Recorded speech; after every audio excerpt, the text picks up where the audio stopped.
Nagar Baul James ভক্তদের গুরু। আজ 2রা October তার জন্মদিন। বাংলা ব্যান্ড সঙ্গীতের এই জীবন্ত কিংবদন্তি শিল্পী 1964 সালের এই দিনে নওগাঁ জেলায় জন্মগ্রহণ করেন। পুরো নাম ফারুক মাহফুজ আনাম হলেও জেমস নামেই তিনি উপমহাদেশে পরিচিত। কৈশোর কেটেছে চট্টগ্রামের আজিজ বোর্ডিংয়ে, যেখানে বন্ধুদের নিয়ে প্রতিষ্ঠা করেছিলেন তার প্রথম ব্যান্ড ফ্লিংস, যা পরে নগর বাউল নামে পরিচিতি পায়। পরিবারের অমতে গানকে ভালোবেসে ঘর ছাড়েন তিনি।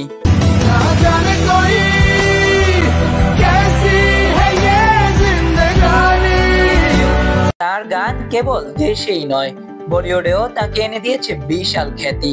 ভিগি ভিগি, চল চলে, আলবিদায়ের মতো হিন্দি গানগুলো তাকে আন্তর্জাতিক পরিচিতি এনে দিয়েছে। তার কালজয়ী বাংলা গানগুলোর মধ্যে রয়েছে জেল থেকে বলছি, লেইস ফিতা লেইস, দুষ্টু ছেলের দল, মা বাবা, কবিতা ইত্যাদি। জন্মদিনে সাধারণত কোনো আনুষ্ঠানিক আয়োজন রাখেন না এই রকস্টার, তবে তার অগণিত ভক্তরা যারা নিজেদের দুষ্টু ছেলের দল বলে পরিচয় দেয়, তারা দেশ জুড়ে নানা আয়োজনের মাধ্যমে দিনটি উদযাপন করে থাকে। মিলাদ মাহফিল, সুবিধাবঞ্চিতদের মাঝে খাবার বিতরণ সহ বিভিন্ন সামাজিক কার্যক্রম। জনপ্রিয় এই শিল্পীর জন্মদিনে তার ভক্ত শ্রোতারা তাকে জানাচ্ছেন অফুরন্ত শুভেচ্ছা ও ভালোবাসা।